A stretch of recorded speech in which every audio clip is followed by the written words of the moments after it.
তারেক রহমান একদিনে পেলে জনগণ কেন পাবে না? স্মার্ট কার্ড নিয়ে প্রশ্ন মুফতি আজাদের। বিস্তারিত দেখুন প্রতিবেদনে। জনাব তারেক রহমান সাহেবের আইডি কার্ড 24 ঘন্টা হয়ে গেছে। আলহামদুলিল্লাহ, এটা খারাপ দিক না।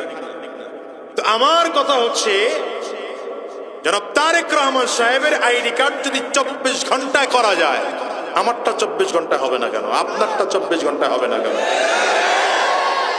কথা বলেন না কেন?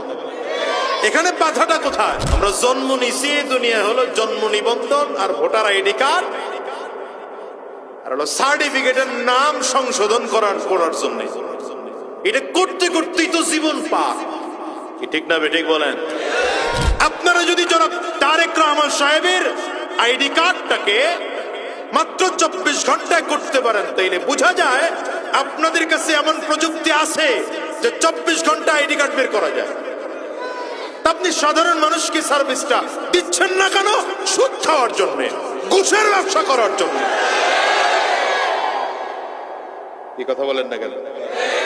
এই জন্য আমি বলবো, আগামীতে কারা ক্ষমতায় যাবেন জানি না, যারাই যাবেন, আল্লাহ যাদেরকে ক্ষমতায় নিবে, সরকারি চাকরিজীবীগুলোর মধ্যে যেগুলো সুদখোর আছে, যেগুলো ঘুষখোর আছে, প্রত্যেকটাকে শাস্তির আওতায় নিয়ে আসেন।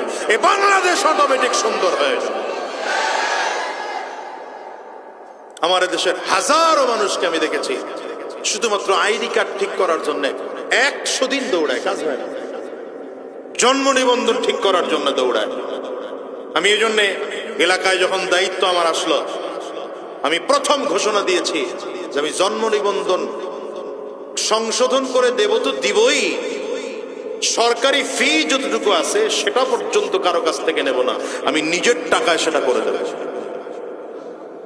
আলহামদুলিল্লাহ, আমার এলাকা এখন ভেজাল মুক্ত, আল্লাহ শুকর।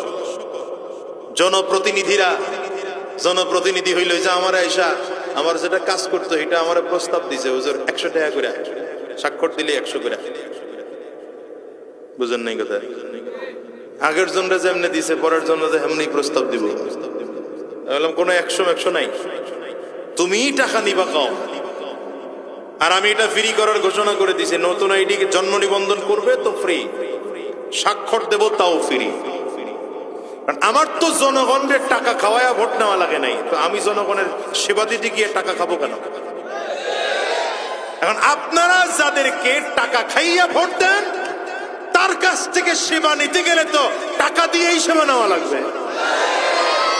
এই কথা বুঝেন নাই?